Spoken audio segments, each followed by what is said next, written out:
Anaran Jesosy tonga soa anatin'ny fotoanantsika isamaraina indray tonga soa anatin'izao sekoly zao ho fitohizan'ny vavaka efa nataon'ny pasteur sy ny teny fampahirezana teo mbola hisaotra an'Andriamanitra trantsika ankasitraka ny tompo fa izy ny tompon'ny tombonandro izy ny mandahatra izy ny mandamina ary izy no afaka manova ny zavatra rehetra eo pelantanan'i Jesosy no avintsika ny fiainantsika sy ny mombantsika manontolo sa raha tondray tananao sokafo ny fonao dia zaro tereo lasa style de vie anao mihitsy ny fisaorana ho tonga fiainam-pisaorana vao migadona ny zavatra anankiray tonga dia réflexe fisaorana no mivoaka ho azy avy any anatinao any ndao marena mankasitrahan'Andriamanitra misaora azy isaoro ny fiainanao le fiainanao androany io mihitsy to dia isaory azy mankasitrahan'Andriamanitra fa izy no ao ambadiky ny zavatra tsara rehetra mitrango eo amin'ny fiainanao mety ny masitsika ny mahita toy ny zavatra ratsy fa Andriamanitra manomana zavatra tsara isaoro fotsiny Andriamanitra tena hoe fotsiny zay mihitsy no andrasan'Andriamanitra ataontsika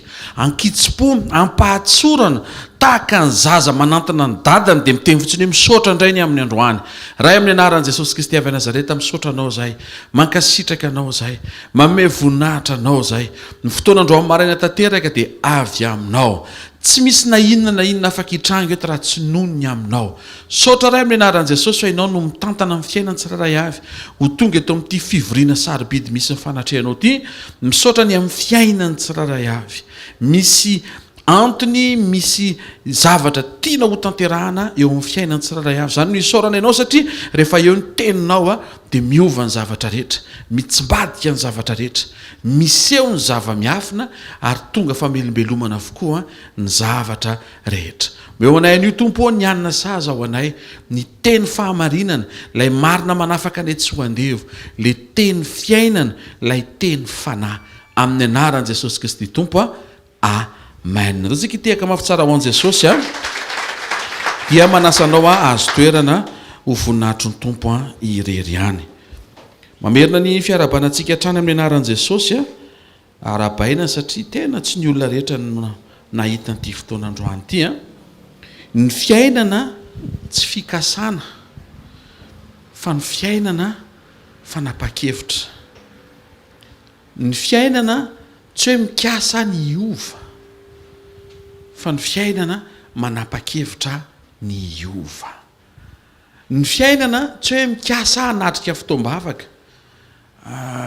rehefa milamina amin'ny fiainako dia hanatrika fikasana mametraka ny zavatra eritreretina ho atao ho ampitso lava fa ny tena fiainana androany ary ny fanokafanao ny ao anatinao hoe tsy misy akoatra ny androany ary mety afaka iombona antsika amin'ilay tononkira le hoe sao androany no toroteny farany dia indrana ny tenin'ny Paoly apôstôly araroto izy izy ny andro azo anaovantsoa zavatra mahasura dia zao andro tsara ho anao androany satria Andriamanitra namelanao ifo vao maraina matoa ianao mbola velona dia misy programa mbola tsy vita tsy le programanao loatra le izy fa le programan'Andriamanitra mihitsy raha ampitahaina nefa ianao sy Andriamanitra ny kalitao any zavatra eritreretinao sy ny kalitao any zavatra eritreretin'Andriamanitra dia tena nen'Andriamanitra ny tsara lavitra tena hoe tsara lavitra zay no mahatonga antsika mitsahatra rehefa nametraka ny adintsika eo an-tanan'Andriamanitra amen androany manokana antsika dia andinika teny anankiray loha hevitra anankiray nomeny Jesosy nampitondraina ny lohateny hoe ny harena avy amin'Andriamanitra ny harena avy amin'Andriamanitra anomboantsika azy dia hamaly fanontaniana anankiray tsika hoe inona ny fanambinana satria rehefa miresaka harena matetika dia tsy maintsy miresaka foana fanambinana ny anomboantsika azy dia Genesis 7:7-12 hijerytsika zavatra misimisy dia aveo iverintsika eo amin'ny Genesis 39 io momba ny fiainan'i Josefa manokana amin'ny anaran'ny tompo ary Jehova nomba ny Josefa dia lehilahy nambinina izy ary nitoetra tao an-tranon'ilay Egiptianina tompony izy rehefa jerevana ny dikany hoe ambinina dia azo faritana amina fomba fiteny hafa ihany koa hoe mandroso mivoatra, mahomby, mitondra tombotsoa. Averiko ny atao hoe ambinina dia mandroso a, mivoatra, mahomby a, ary mitondra tombotsoa. Zavatra voalazan'io verset biblika vakitsika voalohany efa dia hoe Jehova nomba ny Josefa dia lehilahy nambinina izy. Manaitra sahady zany ny baiboly eto fa nisy Andriamanitra aloha vao nisy fanambinana. Dia mbola andinika an'izay foantsika androany a, mba ho maro toerana ao am-potsika zao fandraisan-dahatra zao, fa io ankohona anao io tokantrano misy anao io afaka iaina fanambinana, natao iaina fanambinana, fa indrindrindrindra misy Andriamanitra aloha. Obolina toko 7:15 efa natsipony tombo kely izy tio maly fa androany vao tena ho velarintsika.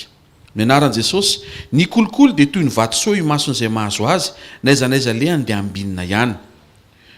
Ny tena tian'ny baiboly tenene dia hoe ny fanomezana, fa tsy le angle any amin'ileo kolikoly hoe fanomezana omena hividianana fahamarinana, fa ny fanomezana, ny gift. Ny fanomezana dia ohatra ny vatosoa.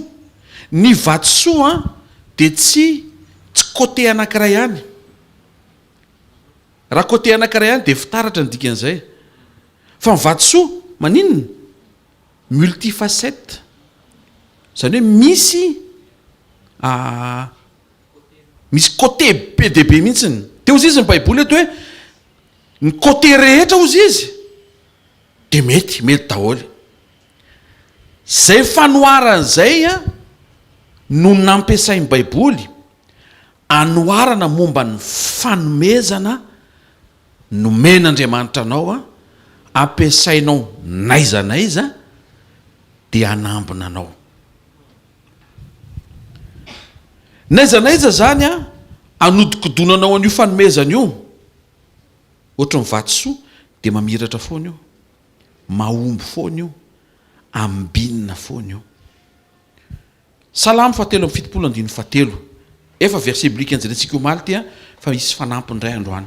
Naran'ny Tompo, satria ny alina ny prearea raha nahita ny fiadana ny ratsy fanahy, na ihany koa hoe raha nahita ny fanambinana ny ratsy fanahy. Zay mihitsy ny tena tenele dika teny fototra. Tsy le fiadanana le hoe any anatin'ny fonao, fa le fiadanana hoe miadana ohatrany hoe confort matériel ohatra. Zay le tia baiboly tenena raha fiadanana. Fa ny tena tia le dika teny fototra lazaina dia hoe ny fanambinana ny ratsy fanahy. Zany hoe misy zany ny olona ratsy fanahy nefa izy ambinina. Obolina toko 1:2-3 ny anaran'ny Tompo, fa ny fiemoran'ny kely saina hahafaty azy ary ny fiadanany adala handringana azy. Eto indray ny baiboly miteny fa ny fanambinany adala dia handringana azy. Le point voalohany, ny ratsy fanahy afaka no ambinina ary ny adala afaka no ambinina. Fa maninona ny ratsy fanahy sy ny adala afaka no ambinina?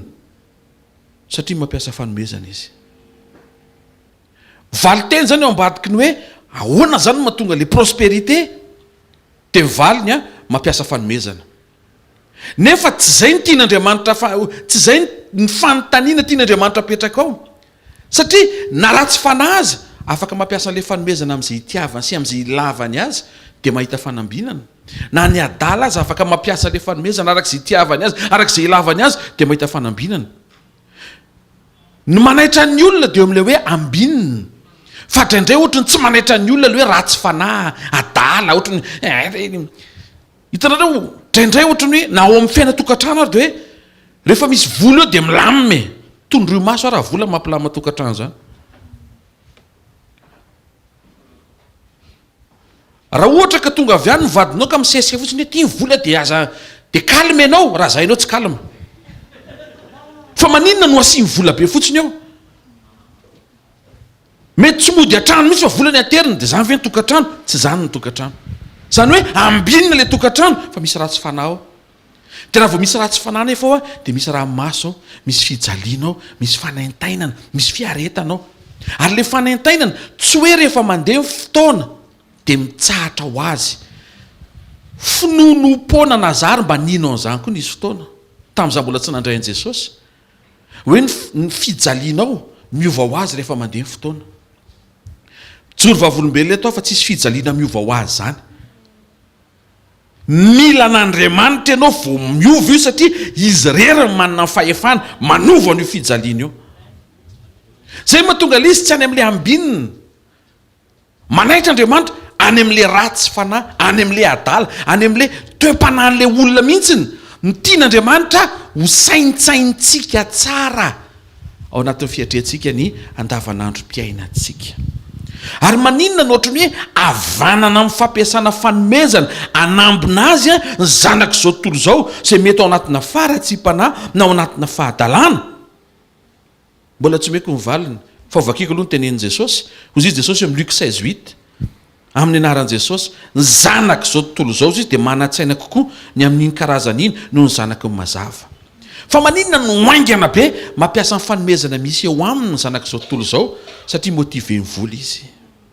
Raha izay ary satria izy safidy ho havanana amin'ny fanomezana fa ny zanak'Andriamanitra tian'Andriamanitra isafidy ho havanana ao amin'ny vokatry ny fanahy na ianko hoe ny toetra.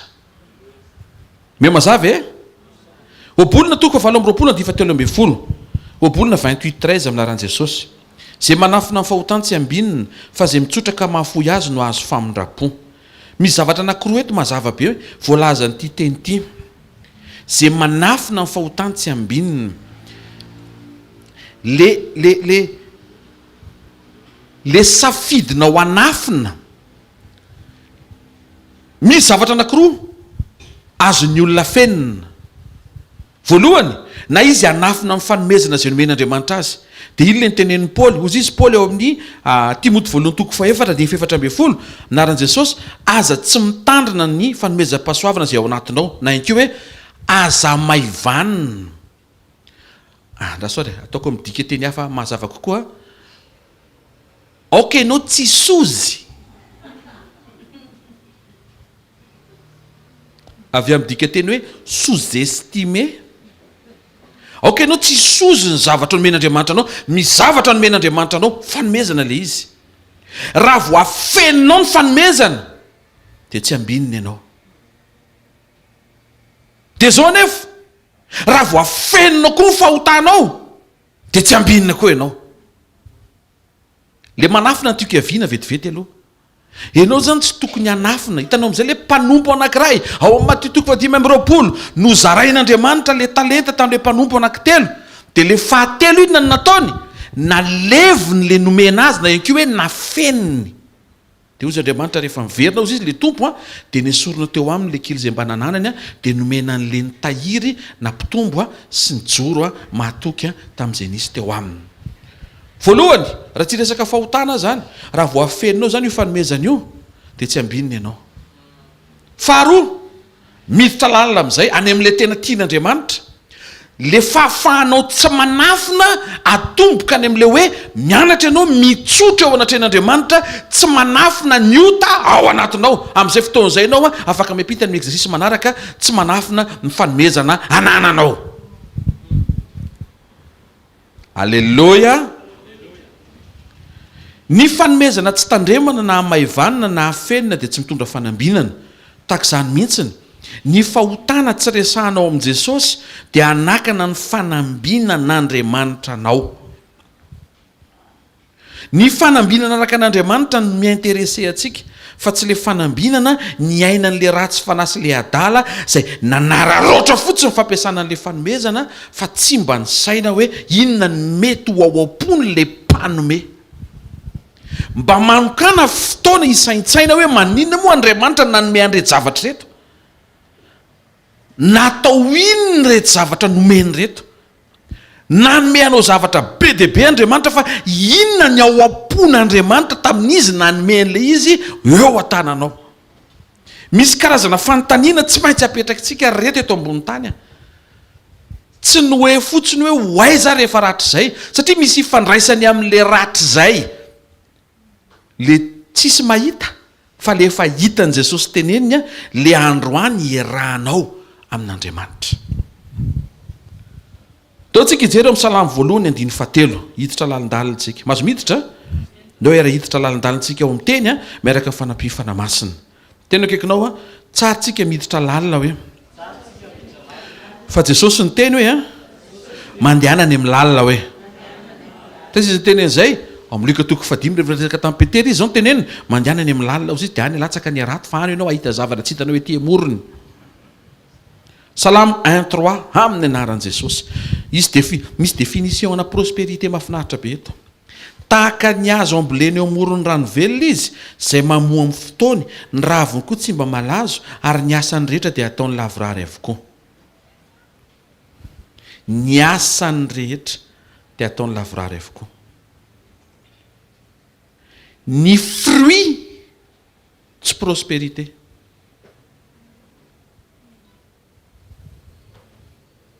rehefa miteny eto baiboly hoe ambinina le azo dia aveo izy miteny hoe ary ny voany zany hoe nyzarainy tsara mihitsy ny hoe ambinina le azo ho resantsika rehefa hoe inona zany le asan'le azo mahatonga le azo ho ambinina misy zavatra ataony zany fa tsy zay ny prospérité zafady fa ny fruit avoakan'le azo a tsy prospérité le anaran'izay hitanareo amin'izay raha ianao zany mijanona eo fotsiny hoe ny anao mifandrika rehefa tonga lariby maraina mba ho ambinina e dia kely sy bitika zany satria eo amin'ny asa fotsiny zany ny tianao hita nefa Andriamanitra te hahita zavatra mihoatra te hahita vokatry ny fanahy izy te hahita toetra izy ny fanomezana no atao hoe fanambinana fa inake ny asan'ny azo inona le resana eto hoe ary ny asany dia ataony lavorary avokoa ao amin'ny Daniela 4:4 aloha mahita asana hazo dia manasa anao mba nokatra amin'ny baiboly Daniela 4:9 misy asa ao inona ny asan'le hazo jereo tsara ny inona ny asan'ny hazo ary inona ny vokatra entiny samy hafa zany ny vokatra entiny a fruit ny asa vitany a vakitsika ny anaran'i Jesosy ao ve ianao amin'ny Daniela 4:9 ndao era maky aritsika minaran'ny tompo isa 2 tsara tareny raviny betsaka ny voany sady teo aminy nisy hanina ho an'ny rehetra teny ambaniny ny alokalofan'ny bibidia ary teny amin'ny sampany ny toeran'ny voromanidina ary ny nofo rehetra nahazo hanina avy aminy misy zavatra anakoroa mazava be ao asa tanteraka eo amin'le azo inona ny asany azo fa maninona misy azo etsy ambojatofo rehefa misy masoandro be dia maninona fialokalofana ny fialokalofana ambany azo a tsy fruit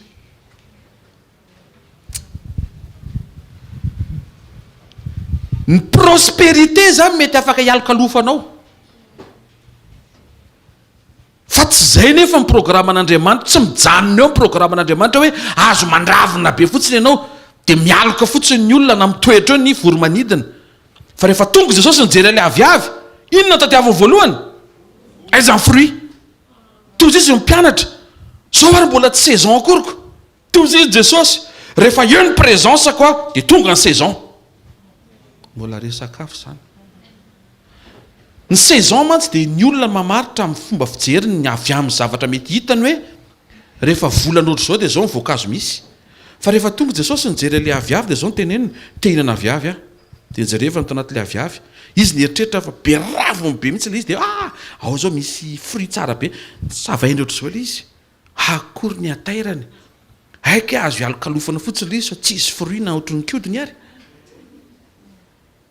hitanao amin'izay rehefa mijery hazo anakiraiky zany Andriamanitra mijery hazo nyvanimkolakana izy mijery hazo anakiray izy inake ny tadiaviny tsy ravina hialokalofana fa fruit azo hohanina zay mahatonga antsika diso raha mijanona eo amin'ny prospérité satria ny prospérité a mandravina le izy rehefa prospère zany ny olona anankiray dia mandravina be ny fiainany azo hialokalofana izy fa tsy isy fruit azo hotazana dia ohatr'izao zay pratikan'izy ohatr'izao izy kosa aloha tena patron mahafinaritra satria tena karama ataony tsara fa kizitina zany a ohatry ny azo hialokalofana izy satria mame karama fa nitoetra tsy laitra satria tsy isy fruit ambininy zay olona zay fa mila manatrika ny sekoly an' Jesosy ihany koa ary ianao le manatrika eto koa mila mivavaka ho an'izay olona zay sao ianao aloha ny tian'Andriamanitra ho amboarina mba hahafahanao ho tonga instrument tsara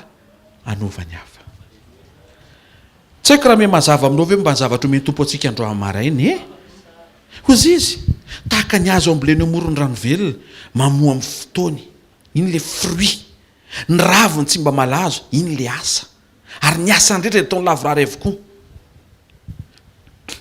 Ny fruit de tsy prospérité fa ny gift na ny cadeau na ny don ny zavatra omen'Andriamanitra anao iny le mampahambinina anao. De iny le resantsika teo ambony teo hoe rehefa mampiasa fanomezana ianao de possible ianao hita fahombiazana. Zany hoe natao ampahomby anao le fanomezana nomenanao fa tsy midika zany hoe mety ny toetranao. Eo foana raha maro marika ianao verina eo amin'izay vérité zay foana le fampahirezana ety satria maro amin'ny olona mieritreritra hoe ry olona ry wow olona fahombiazana izy de miaino azy ianao. Za tsy miteny aza miaino olona manana discernement efa don nomen'Andriamanitra amin'ny 1 Corinthiens 12 eno zay tenenina. Satria reha hiteny izy hoe tsika ohatry ny Solomona rahalahy inona ny tia ny tenenina hoe ohatry ny Solomona rahalahy de ny sofinao ampanekeny le volany arantirantiny. Jehovah tsy mijery ny ivelany fa mijery ny ao anatin'ny fo. Enao zanak'Andriamanitra tavy amin'izay vitan' Jesosy tsy mahazo mijery avy aty ivelany fa tsy maintsy mijery ny ao anaty. Inona le message entin'le olona na miaraka amin'ny garde corps izy tonga tsy hivato jet privé ny idinany eo amin'ny aéroport stade Baréas Coliseum miara manatrika mijery azy tsy any amisan'ny olona fa ny message any ambavany inona ny teneniny raha izay mirava ny fivoriana inona no entin'ny olona mialo eo amin'ny fivoriana. Zay ne ny antony mahatonga antsika mitravaille eto satria saripady be fiainam-panahinao. Teneno akaikinao tsy fanaperana ny fanambinana hoe raha zao zany tsika ny hoe hoambinina ianao zay ny diliriny hoambinina ianao de farany tsy voaresaka le toetra de miala e de hoambinina ambinitsika alleloia ambinitsika ny olona ambinina miditra ny lanitra ka miditra ny lanitra aloha de hita eo avy eo apiko kely na tsy ambinina koa fa miditra ny lanitra mety hiteny ianao hoe ahoana aloha tsy tia hantra tsy hoe tia hantra tsy any le izy fa Lazarosy tsy nana ninnininy fa tafiditra. Elisa narary fa tafiditra. Dikan'izay tsy ao ambadiky ny hoe confort ao vao miala eto raha zay ianao miala eto fotsiny rehefa tonga ny fotoana so de hifikitra amin'ny confort indray tena hitanareo mahatonga an'Andriamanitra mifidy olona mahantra mba hanakarena finoana ozy bokin'i Jakoba satria rehefa tena fenja ilainao tondromaso raha manam-pinoana zany. Ohatra fotsiny manana vola sy ambimbavy ianao afaka hividianana ny jirama hividianana fa tsy hoe andony facture kely io de tonga avy any le mpanatitra facture ohatry ny ahoana ny tsikitsiky ny tarehinao miatrika an'le facture tonga avy any na inona isao na inona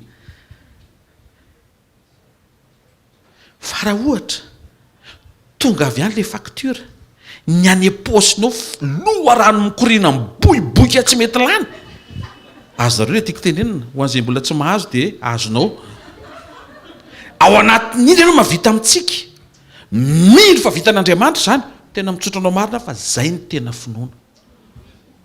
De mety hiteny de ahoana zany pasteur rehefa mba hoavy ny fotoana mba omen'Andriamanitra fahabetsahana rehefa tonga ndray zay fotoana zay de miatrika zavatra anankiray ianao na de manan-javatra be ary toy tsy manana ninninina iakinanao amin'Andriamanitra foana. Alléluia. Salamo 5:30 ny 7:20 naran'i Jesosy. Aoka ioby sy faly zay mankasitraka amin'ny fahamarinako ary aoka izy anao mandrakariva hoe ankalazaina ny Jehovah zay mankasitraka ny fanambinana ny mpanompony. Eto ny bokin'ny Salamo dia niteny fa faly Andriamanitra rehefa ambinina ianao. Tenenina akaikinao satria mpanompo hoe dia tairo amin'izay izy dia ahoana zany rehefa tonga zanaka hoe rasany etreto hoe miasa man'olona ianao ataontsika zay mba hazava tsara le fanoarana de mipatron anao miteny hoe faly raha manam-bola be ianao mpiasa ato trano io de saintsainany hoe manipy resaka izy za te hanangana anao ho zanako mpiasa ao an-tranony ary iriny anakarena sy adana maika zanany atsangany tsy eo niveau any zanaka ntsony ny faniriana fanambinana mbola niveau amin'ny mpanompo le izy ka raha manatrika eto ianao teo ambinina be mihitsy de mety le izy satria amin'ny mampanompo de tokony ho ambinina ianao fa zy Jesosy tsy mpanompo ntsony nareo fa sakaiza ary rehefa vita amin'ny famonjena mihoatra noho ny sakaiza zanaka de ahoana pasteur inona zany ny irian'Andriamanitra ho an'ny zanaka efa hitako zany zay fa ny irian'Andriamanitra ho an'ny mpanompo zany de inona fanambinana fa inona ny irian'Andriamanitra ho an'ny zanaka meko sa tsy meko zay tsy mitsahatra tsy mena zay tsy mitsikivy tsy asiako Jaona 7:14 ao anaty baiboly taona inge mivaliny ny anaran'i Jesosy tsy manana fifaliana mihoatra noho zao afaka miara mamaky amiko fa izay mahita tsy manana fifaliana mihoatra noho zao de ny andrenesako fa mandeha araka ny fahamarinana ny zanako raha tonga eo anatrehan'Andriamanitra zany de manontany hoe tompo amin'ny mampanompon'Andriamanitra inona ny tianao de zao ny teneniny tiako ianao ambinina ary amin'ny mahazanaka faly ara mandeha amin'ny fahamarinana zany hoe efa tsy any amin'ny côté amin'ny fanambinana tsony satria zay anao meko ny mpiasa anao ianao zany miala eo amin'ny ressources humaines lasa actionnaire mihina fa misy olona business manina misokatra tsara ny maso neto androany amin'izay fanoaran'izay miala any amin'ny responsable ny ressources humaines ianao lasa actionnaire tompony ao amin'ny saina mamelany teny anovany ao anatin'ny sainao iaiky sy anaiky ny zavatra efa novain'Andriamanitra momba anao faly Andriamanitra raha ambininy ianao eo amin'ny mampanompo anao fa miandry Andriamanitra mba handeha araka ny fahamarinana ianao rehefa tonga zanany amin'Andriamanitra zany eto amin'izay le mandray lesontsika aleony ianao zanaka mandeha amin'ny fahamarinana aloha ianao maika an'io lo amin'ny fahatsirambony de Andriamanitra ty aloha zanaka mandeha amin'ny fahamarinana aloha de tsy teny akory zay mpanompo ambinina tsy aza midina aza mampidina ny ranao miala eo amin'ny zanaka manompo nefa fa tsy hoe midina lasa mpanompo ianao zanaka manompo ianao fa tsy hoe miverina ho mpanompo indray na hoe andevo indray efa andevon'ny fahotana ianao no nafahan'i Kristy Halleluja Jaona 7:12 naran'i Jesosy ry malala mangataka mba ambina sy salama amin'ny zavatra rehetra eny ianao tahak'izay nambinana ny fanahinao ihany mazava be ny lalana mba hafahan'Andriamanitra mahita fahafampo manambona anao rehefa tonga zanany ianao de ny ao anatinao aloha ny mety zay vao ny aty ivelany karakaraina satria efa tonga zanany zasy ianao amen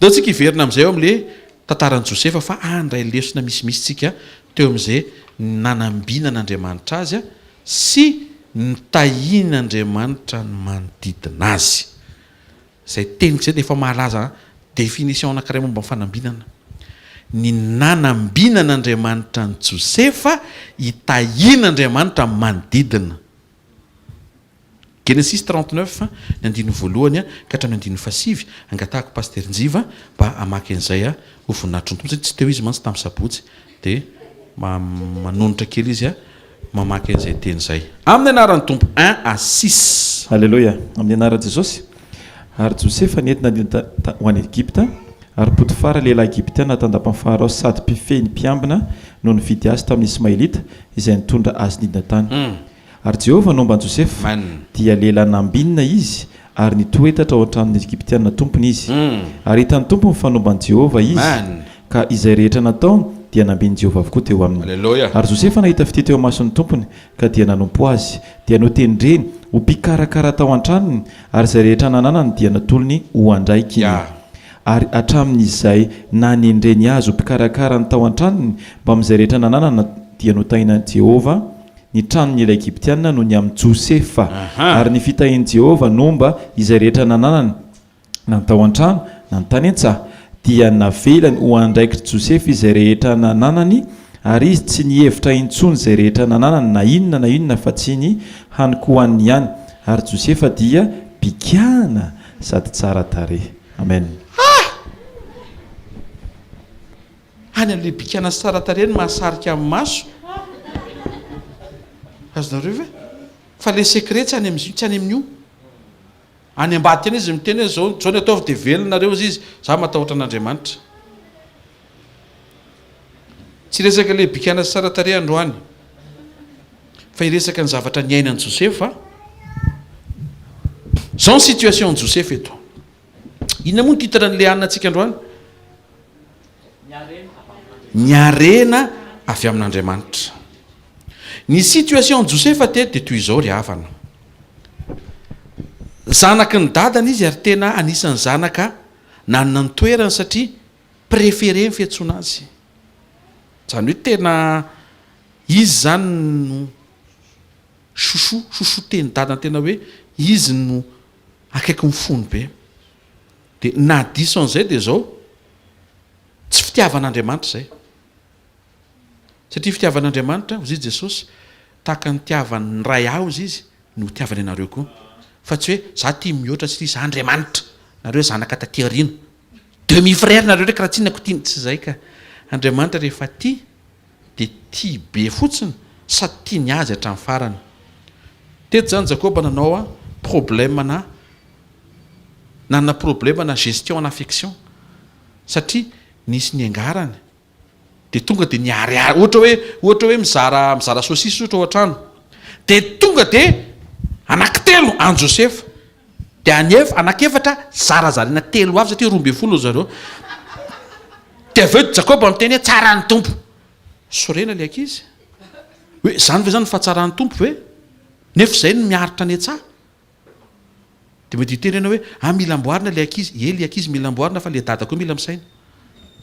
Jakoba andresahako misavatra tsy nety teto, ary avy eo moa niovy izy, sorana ny tompo fa niovy Jakoba. Situation Josefa dia zao, lasa andevy izy nividy Potifara. Ary ny remarque teneniny Genesis 39 dia zao, rehefa lasa andevy izy vao niseho ny fomba an'Andriamanitra. Namaky tsara ny tady aho eo amin'ny Genesis 7:30, ary zao ny tantaran'i Jakoba. Josefa dia tsisy resaka mihitsy teo hoe ary fon'izy niaraka tamin'ny dadany, tamin'izy nikarakara ny andraikitra izay nankiny tompo taminy, dia fomba an'Andriamanitra, tsisy resaka fomba an'Andriamanitra tamin'izy mbola tao an-tranony dadany, fa vao lasa andevy, zany hoe vao niatrika korotana sy tsakoroka ary lalatsarotra, ohatra izay manarika eto ka miatrika lalatsarotra, teo no niseho fomba an'Andriamanitra. Fantatsika fa ny fomba an'Andriamanitra tsy hoe mihetsika satria todo sarotra ianao, tsy izay. Zay koa mbola finoana diso hoe Andriamanitra monjy ary efa sarotra io. Tsy ny fahasarotan'io no mahatonga an'Andriamanitra monjy ianao, fa ny fahitany fo ao anatinao. Dikan'izay possible zany le zavatra sarotra tsy miva, satria tsy hitan'le fo. Androany maraina sokafo le fo, omeo le fo, apaitao an'Andriamanitra le fo, dia ho marina le fanantenanao hoe ho avy Andriamanitra hamonjy ianao. Mizavatra tian'Andriamanitra hiaviana androany maraina, miaraka mandrayntsika eto. Rehefa andevy izy vao nomba an'Andriamanitra. Le karazana fanambinana resahan'ny Baiboly dia nialoavan'ny fomba an'Andriamanitra, nialoavan'ny fanatrehana. Teo aloha Andriamanitra vao nambinina izy. Vao tonga zao ty teny ty, mety ny sainy Josefa, raha mbola eo akaiky ny dadako aho dia milamina ny fiainako. Teo izy Andriamanitra hoe tsy eo akaiky ny dadanao ny mampety anao fa miaraka amiko. Dia ho asehoko anao izy Andriamanitra, fa raha vao tafaly eo ianao, maika ianao ataoko lavitra tsy hoe hiala amin'ny dadanao ndray ianao sa dia raisina ovilana hoe hiala amin'ny dadana Joseph zay efa tsy hainao tsy hoe hainao androana za raisina fa le tiana tongavana hoe le tao an-tsainy Josefa mihitsy no disoina ny tsian'Andriamanitra toy izay Josefa teny an-dalana zay avo vita fa tsy eo amin'ny dada ntsony tsy hanetrano ntsony fa nitsika Andriamanitra fa miaraka amiko zany hoe tsy nisokatra izay fahatsapahany raha tsy niatrika le zavatra izy ka za mahita fi zavatra trehanao androany maraina hidinidini antsika sy antsika mbavaka rehefa aveo io izy zavatra hivoaka tsara be ao anatiny eo misy zavatra tsara be ary matetika izy mpanompon'Andriamanitra matetika ny zavatra tsara dia nafenin'Andriamanitra ao anatina lalana tsy tianao matoa mizaran'izany androany maraina avy nandalo lalana tsy tiako afaka miteny zao fa tsy afaka miteny zay raha mbola sy nandalo hoe za tsy andalo nandalo inona le izy paster mbola sy tantaraina aloha zany mba misy tazoma suspense nenao aloha lalovy misy zavatra tsara kay ao rehefa ekenao le tsy tianao inona kely hoe manaiky zavatra tsy tiana fahalemem-panahy ny atao hoe fahalemem-panahy anisan'ny définition fahalemem-panahy ny efa fantatsika dia hoe mamy be ny toetranao suite bombo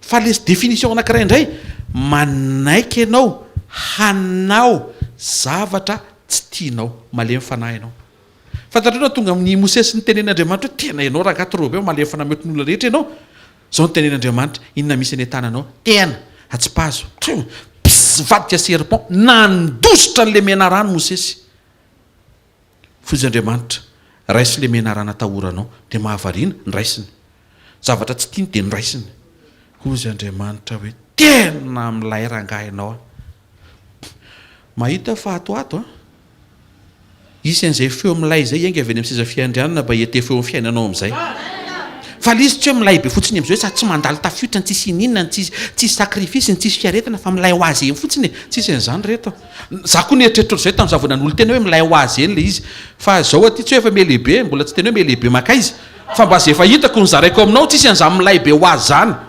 misy zavatra ohatry ny aretana kely vetivety ary ataoko tiako ke paoly efa nyteny eo ambadika ny fiaretana misy voninahitra maninona ara fifatoantsika eo am'le fiaretana maninona mba raha lefa any amin'ny voninahitra tsy mahenitehaka mafy tsara ho an'ny tompo présence aloha vao prospérité zay aloha zany point ngeza be teneno akaikinao fanatrehan'Andriamanitra aloha vao fanambinana hoe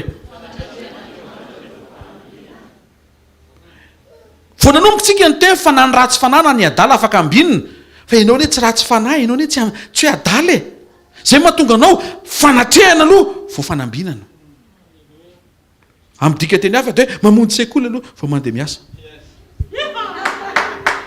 ane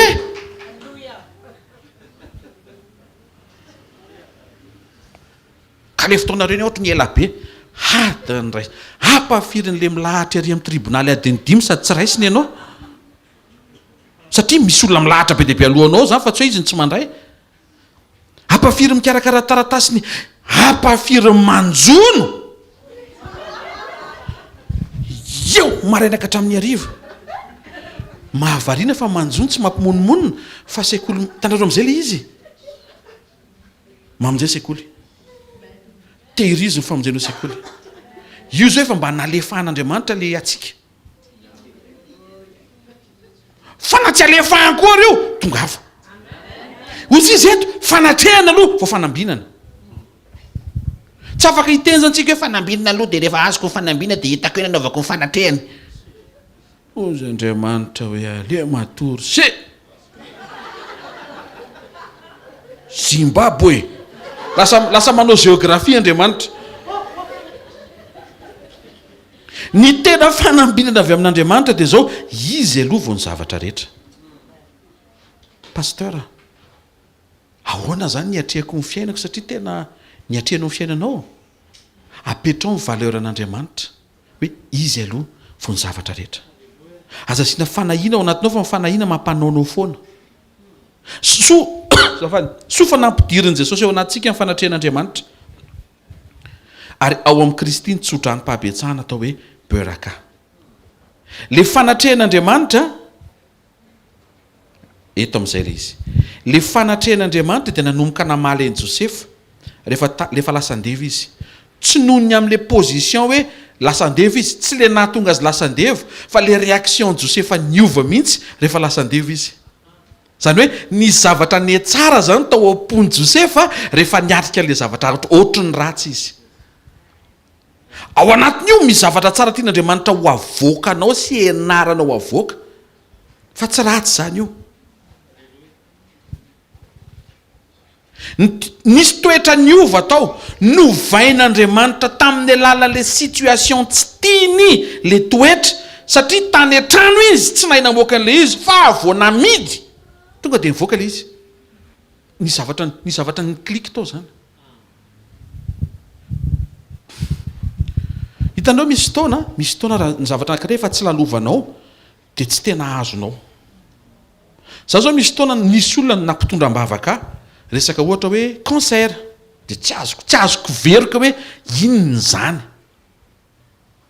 Fa rehefa niatrika an'izany ny reniko, tena afaka azavaiko aminao daholo ny bisibal izy, ary azoko mihitsy vao misy olona vao misy atao bavaka fa any amin'ny hôpitaly tonga dia azoko. Aizany kely le lalana tsy tianao, ilaina androany dia misy teo le izy, tsy ho anao loatra le izy, fa ho an'ny hafa le izy. Satria rehefa niovy Josefa, ny fitahian'Andriamanitra tonga ozy izy ny baiboly tsy teo amin'ny Josefa fa teo amin'ny patron-ny. Ny kristianina zany dia mampanakarena patron. Miresaka amin'ny patron amin'izay eto androany, raha za ianao manakarama kristianina, mampanakareny reny.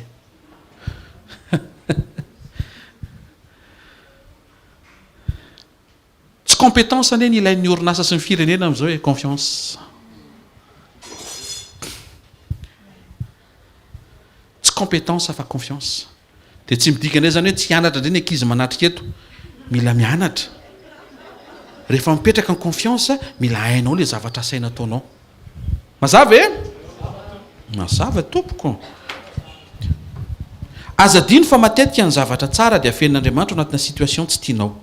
Ny fafana manaiky zavatra tsy tiana dia fahalemem-panahy. Tia hamoaka fahalemem-panahy avy ao anatinao Andriamanitra. Zao le fahalemem-panahy, manaiky ianao hanao zavatra tsy tianao, tiako misy anankiray, manaiky ianao tsy hanao intsony zavatra tianao. Le zavatra tianao le tsy tian'Andriamanitra resaka io fa tsy aiza. Aizako ve zany dia izay tiako rehetra zany dia tsy azoko atao daholo ve. Misy apahany amin'le tianao atao, efa mifaritan'Andriamanitra hoe tsy faneketsika io zanako fa ho tany io. Dia ny atao hoe malemy fanahy, miteny Andriamanitra hoe ataovy ity nefa tsy tianao fa mbola ataonao. Raha izay. Ny malemy fanahy fanondroindray, hozy Andriamanitra hoe tianao manao an'io, tsy azonao atao io. Dia tsy manao ianao. Ohatra, tia manao loto ianao, tena mahita fi ianao. Tam'le raraka tamin'ny rahalahy broveur Menderta tamin'ny sabotsy eriny, tena falina hita le tableau sy le soratra be dia be iny, tena hoe mampatsiaro an'le tamin'ny nanao loto tamin'izany zany e. Tsy haiko raha sika le tiako tongavana. Dia miteny aminao Andriamanitra hoe fantatro fa tianao be ny loto fa hajanony io. Dia renao any anatinao any mbola tianao le loto fa hajanonao le izy satria niteny taminao Andriamanitra. Zay natao hoe malemy fanahy.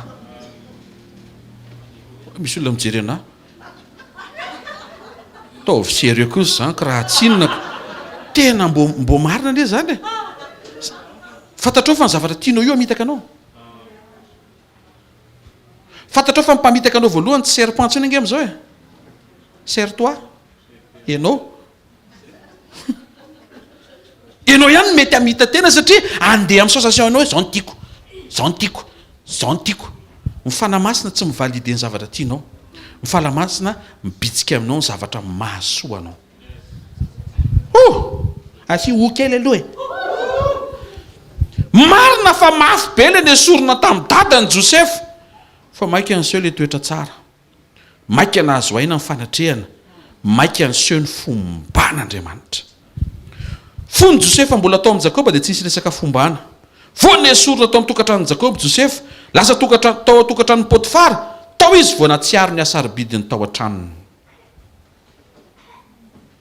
enio tsara ty zavatra anankiray ty fa mino an'ity zavatra ty dia zaraiko aminao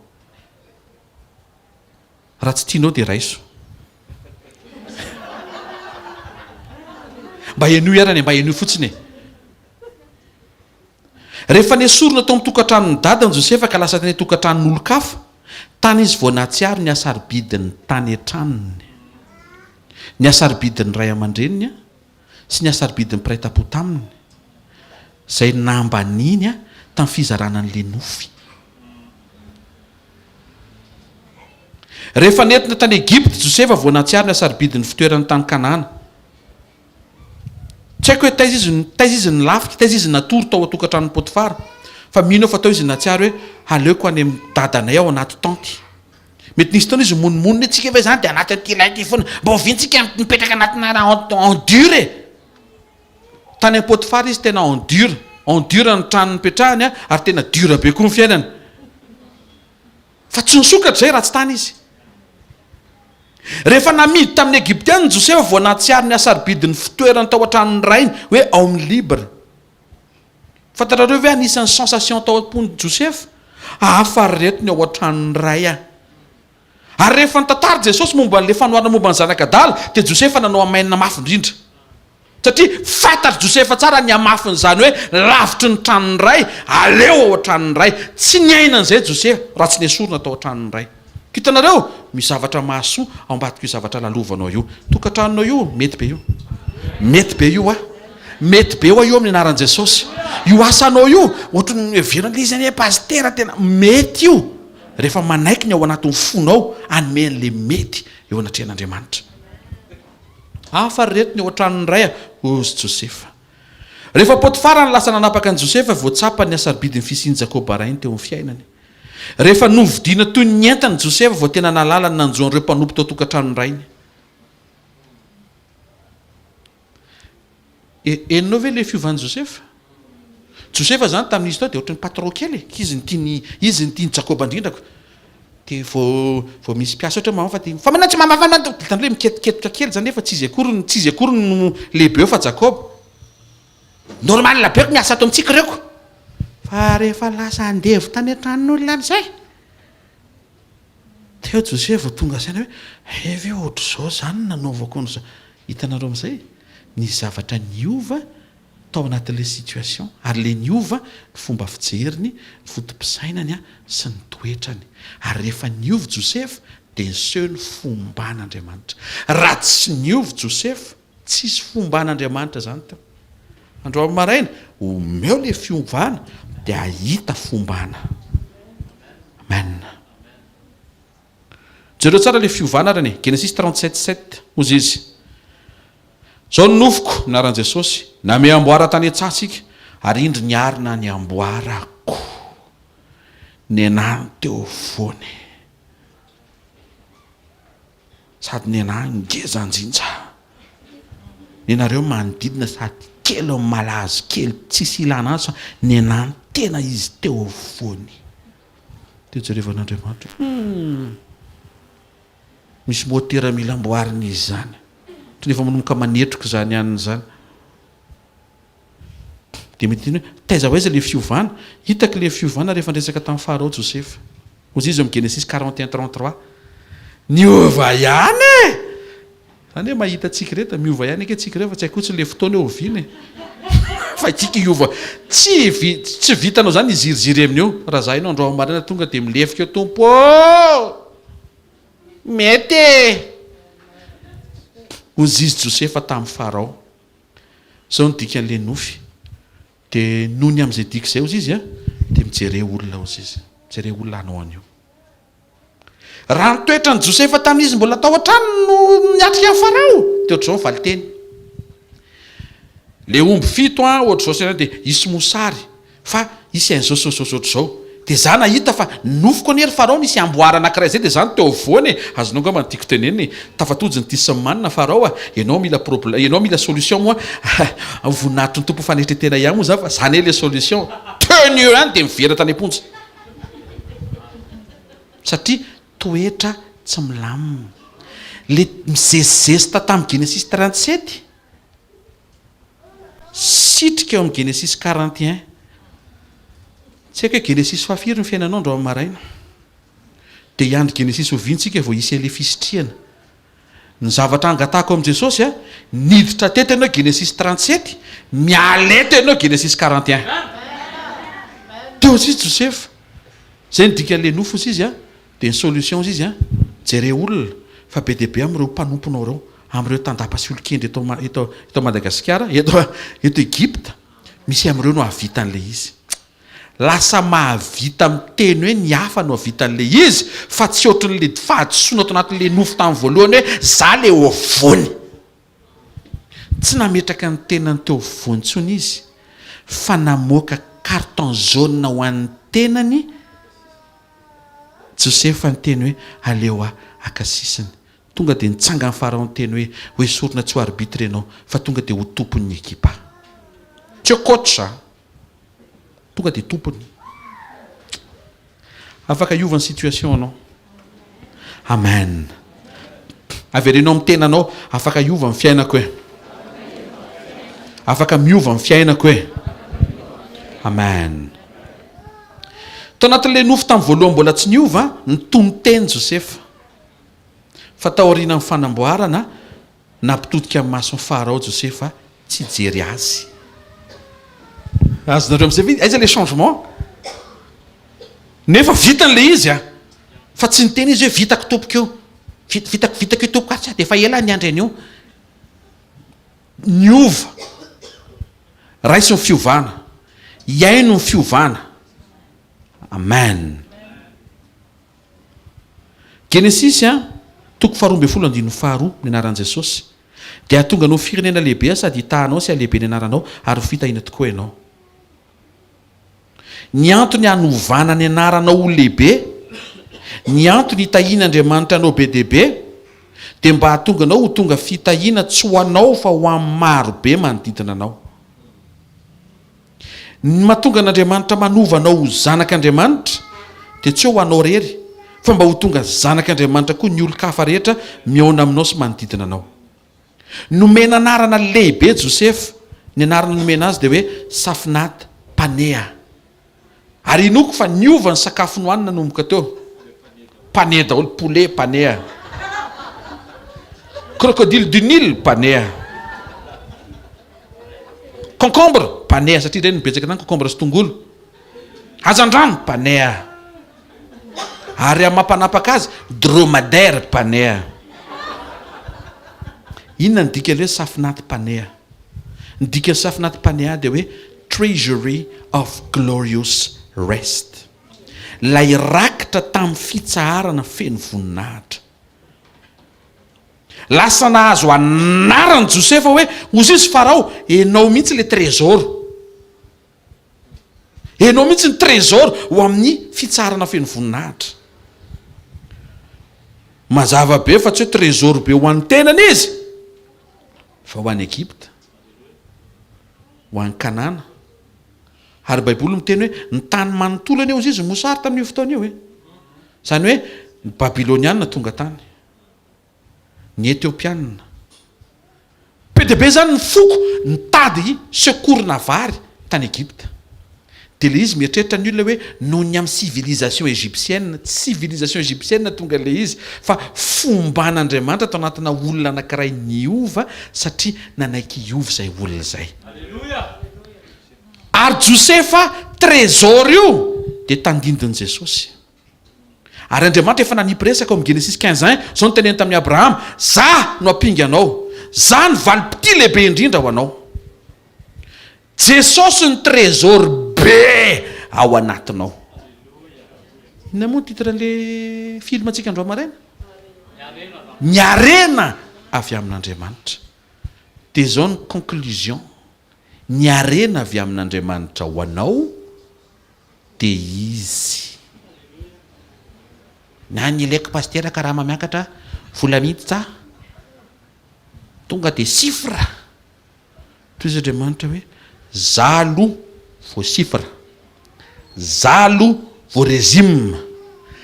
Tanareo amin'izay lasa mampianatra Andriamanitra ny asaribidin'ny fiombonanao aminy. tandindony Jesosy ny nampijoroana ny Josefa eo anatrehan'ny olona rehetra hoe enao le trésor. Androany fantaro tsy enao le trésor fa Jesosy. Ary satria ao anatinao Jesosy dia mitondra trésor ianao fa tsy ianao trésor. Eny ao an-trano afaka miteny hoe trésor, afaka miantso mivadiny trésor ianao tsy maninona, anareo manokana iny. Mazava hoe fa techniquement tsy ianao le izy fa Jesosy le trésor. Fa raha vao manana an Jesosy ianao dia androany marina itenenako aminao tsy mahantra zany ianao. Asy tehaka mafy tsara ao an'Andriamanitra e. Ny mahatonga anao tsy mahantra tsy hoe noho ny amin'ny isany zavatra eny tananao fa noho ny amin'ny fanatrehan'Andriamanitra ngeza be ao anatinao. Apetrao ny valeur le harena be ao anatinao, ny fisian'Andriamanitra ao anatinao, ny fisian'i Jesosy nanaiky hitoetra ao aminao. Fa rehefa zay ny saintsaininao sy averinao amin'ny laoniny, anaraka ho azy ny zavatra rehetra. Ao noho izy Jesosy ka tsao aloha ny fanjakany sy ny fahamarinana dia hanampy anareo zany rehetra zany. Fanatrehana aloha vao fanambinana, sekoly maraina aloha vao journée. Raison fou madio zany teny zany. Aza atao ohatrany hoe zioga-panerena be le izy koa raha ngahy dia tena tsy maintsy anatrika foana ve zany. Tsy hoe tsy maintsy anatrika foana. Raha vao tsapanao ohatrany hoe tsy maintsy anatrika foana dia misy fahatsapana diso zany ao anatinao. Satria le izy tsy hoe tsy maintsy anatrika foana fa ilainao mihitsy ny miaona amin'Andriamanitra mandreny teniny satria le fanatrehany mihitsy ny sarobidy aminao. Amen. Ny rehetra ao amin'i Jesosy dia azonao isitrahana satria izy mihitsy ny trésor. Ianao fotsiny mila feno azy, mila mifantoka aminy, mila miombona aminy, mila miresaka tsara aminy, fa any amin'le zavatra. Misy taontsika miresaka ahoana ny tena aiza ny tena sera e. Ao amin'ny Kristy ny tena sera tianao fatarina ny tena valiny. Ao amin'ny Kristy ny tena sera. Amen. Ahoana pastera mba hitambavaka sao dia misy lalana any a. Jesosy mihitsy ary ny tena zany lalana ao ziziko tsazoko ianao mbola mitady lalana evaka. Izo ny lalanako. Tsy haiko mihitsy ty fiainana ty pa. Inona marina amin'ity fiainana ty pastera? Zany fahamarinana ao izy Jesosy. Mba afaka pastera ohatra miady amin'ny fiainantsika. Miady amin'ny Jesosy izy any amin'ny fiainany. Eto mba afaka misy vavady zay pastera tiako ivoa. Izy Jesosy zany vavadin'ondry. Ho aiza hoe anao izy daholo zay angatahanao eo.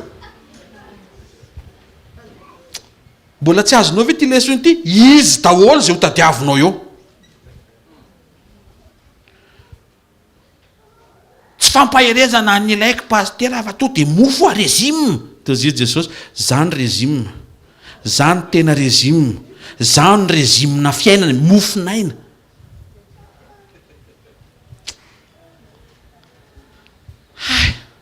Ahoana reny efaran'ity fiainako ty? Zany fiefarana eo zany eo mega azy Andriamanitra. Mbola mitady exemple le za fa hitako tsara masonao ohatra mbola mitady anany. Maso ane mangataka fanamasa tsara mbola omeny eto ane. Amen. Izy ny rehetra mety ho saintsaininao. So dia fotoana androany maraina teny hifantohana aminy tanteraka. Mety tonga eto ianao androany mety misy problema entinao. Za ihany koa mety misy zavatra trehako. Mety ho gaga ianao. Pastera ve misy zavatra trehana? Reto a. Eny ambony sambo miaraka amin'ny tompony itsika. Misy tafiotra. Zay le hoe misy rivotra. Fa le rivotra tsy ao anatinao. Tsy ianao misy rivotra. Mazava tsara. Aoka zany réaction any an-trano. Aoka zany tsy ny olona manodidina ny tena misy rivotra ndray izy. Tsy tokony hisy rivotra zany ianao, tokony ho feno fahasoavana ianao, feno fitiavana, feno fahalemem-panahy. Mahafinaritra be miaraka aminao, mahafinaritra be no miresaka aminao. Positif foana rehefa miresaka momba an' Jesosy ianao ao an-trano. Ny harena avy amin'Andriamanitra. Inona ny valan'izay? Jesosy zay harena avy amin'Andriamanitra zay ho soanao. Manasanao mpitiavana hitsangana me voninahitra ny tompontsika. Ankasitrao Andriamanitra dia isaorany ny anarany. Ao afantanao dia misaora n'Andriamanitra. Tahaka nefa nisaorantsika tamin'ny voalohany, isaora fa mamarina fivoriantsika avy amin'ny teny izay voarainao. Isaora Andriamanitra fa nomeny androany ny fanazavana, ny fampahirezana antsika avy ao anaty fa ny fanatrehany aloha vo ny fanambinana. Io lalatsarotra io a tao anatin'ny lalina ohatran'io ny nanovan'Andriamanitra ny Josefa. Ao anatin'io lalatsarotra mety lalovanao androany io, raisy le opportunité iovaniny ao anatinao ifanaraka amin'ny sitrapon'Andriamanitra mba tonga le fomba an'Andriamanitra iseho ao anatin'le lalatsarotra nanovan'Andriamanitra anao. Misaotra raha eo mankasitraka amin'ny anaran'i Jesosy. Enao tokoa ny rehetra ho anay. Rehefa misainy zay hoe mitady lalana, ay tokoa ke fa enao tokoa ny lalana. Misy fotoana zay mitady vavahady hisokatra, fa ay tokoa enao ny vavahadin'ondry. Tompo, androany maraina miverina eto tongotrao zay, eto pototry ny seza fiandriananao feno voninahitra, feno fahasoavana sy famindrapo. Anatona anay indray, anananay etaeta ilazana aminao. Ilainay ianao. Misaotra fa ianao no harena ambony sarobidy indrindra any anatinay. Zavatra angatanay Jesosy mba hazakanay hivavaka ny fahatsapahanay ny asarobidiny maharena ny fanatrehanao tao anatinay. Ary satria harena be ny fanatrehanao tao anatinay dia tsy hanao tsinitsinina an'izay harena be zay, tsy hanamaivana an'izay harena be zay, tsy ho avelany ho angalary ny mpangalatra zay harena be napetraka tao anatinay zay karazana fahatsapana sy fijoroana iainga vaovao ametraka ny fanatrehanao mitoerana saza azy eo amin'ny ajany sy ny asiny mamendrika ny fanatrehanao ho ataonay zany manomboka andro maraina tompo satria tianay ianao. Amin'ny anara maherin'i Jesosy Kristy velona masina sy manan-kery avy Nazareta. Apatsy ivo hatrany tompo ny zanakao tsiraray avy zay menakavy kely zay manatrika eto fa ny zavatra nomenao sy ny zavatra nataonao rehetra any anatinay dia tsy natao ho anay rery fa natao ho amin'ny maro. Amin'ny anaran'i Jesosy Kristy tompo amen. Mahazo toerana vetivety anao fanatintsika mpifaliana amin'ny fanantenantsika ny voninahitr'Andriamanitra. Amen. Nisy zanak'Andriamanitra nandray zavatra fe andro maraina. Nandray zavatra ve zasanao? Nandray. Za tena nandray possible ny ratsy fanahambinina, possible ny adala ambinina. Fozy Andriamanitra, za aloha vo ambinina ianao. Zareo fiainan'i Josefa, tao amin'ny tokantranony dadany izy tsy nomban'Andriamanitra, fa vo niala tao izy nomban'Andriamanitra. Nisy zavatra niova rehefa nesorona teo amin'le zone de confort izy. Lasa nanomboka fantany amin'izay hoe na tsy eo ary ny dadany eo Andriamanitra, na tsy eo ary ny mpiray-tam-po aminy eo Andriamanitra. Na isorona amin'ny toerany ary izy ka hovaina toerana hafa dia tsy maninona ny fiovan-toerana condition fotsiny rehefa eo Andriamanitra. Manomboka hitan'i Josefa le izy, nitsika amin'izay Josefa niatrika any andavanandrony. Vao maraina ohatr'izao andeha alarobia tonga dia nitsikitsika izy. Bon, terna indray ny terna hiatrika indray ny androany mbola misy zavavao mbola tsy hita indray androany ndao indray androso ndao indray anao zay ivoarany zavatra rehetra aloha asiana fifantohany ty resaka androany ty asiana fifaliana koa aiza koa hoe dia mototra lava koa hiatrika an'ity asy ty tsy any ambadika ny karama le izy satria tsikary andevo nitsikitsikiry andevisany alleloia dia kaka le andevo hafa rehetra satria tsy manana an'izay sainy zay fa rehefa ela niaraka tamin'i Josefa niaraka courage daholo zareo ary rehefa lasa premier ministre Josefa farafahakelina mba conseiller spécial daholo le andevo niaraka tam'zany azo itehaka mavy tsara ho an'Andriamanitra satria Josefa Josephine tsara fanafoana ninina mitrango eo tsara fanafoana dia afaka mitsovavolobelona izy iny na dia mbola tanaty fanandevozana ary dia efa nitsikitsiky foana izy tamin'izany tsy hainy mihitsy inona nampitsika azy dia nanomboka nisokatra tao anatiny hoe ny asarobidiny androany tsy le situation niova tsy le condition niova fa Andriamanitra miaraka amiko. Amen. Sangantsika dia raisina tsodrano tonona zay mba ho marina amintsika hatrany ny antony mila tsodrantsika tsodrano avy amin'ny fanamasina zay teneniny sy ampitenen'ny mpanompony raisitsika miaraka amarinantsika fivoriana amin'aran'i Jesosy. Raisany hitanao ane Jehovah ka hiaro anao ampamirapiratra ny tavany aminao ane Jehovah ka midra fo aminao anandratra ny tavany aminao ane Jehovah ka menao fiadanana. Tanteraka zany amin'ny anaran'i Jesosy Kristy Tompo mandehana fa ao anatin'io lalana io izy fiovampo, izy fiovantoetra ary ambadika izay fiovantoetra zay hetsika ny fomba an'Andriamanitra ampitsambadika n'io situation lalovanao io atonga anao ho ambin'Andriamanitra araka ny lalany. Tsy mampaninona fa nidingana voalohany anakarena aloha manodidina anao fa raha zay ianao matoky tsara fotsiny fa raha ny hafa aza nomen'Andriamanitra tamin'ny lalanao ny anjaranao tsy verina votsitra fa ny fotoana mamety rehefa matoky amin'izay any olona ianao omen'Andriamanitra koa ny tenanao mandehana mijoroa mitoera tsara mandrese miaraha amin'Andriamanitra koa satria fantatrao fa harena be ho anao ny fanatrehan'Andriamanitra ao anatinao aza atao tsinitsinina zany. amin'ny anaran'i Jesosy Kristy avy Nazareta. Amen. Zanao fahasoavana fa ny fahasoavan'Andriamanitra no matoy izao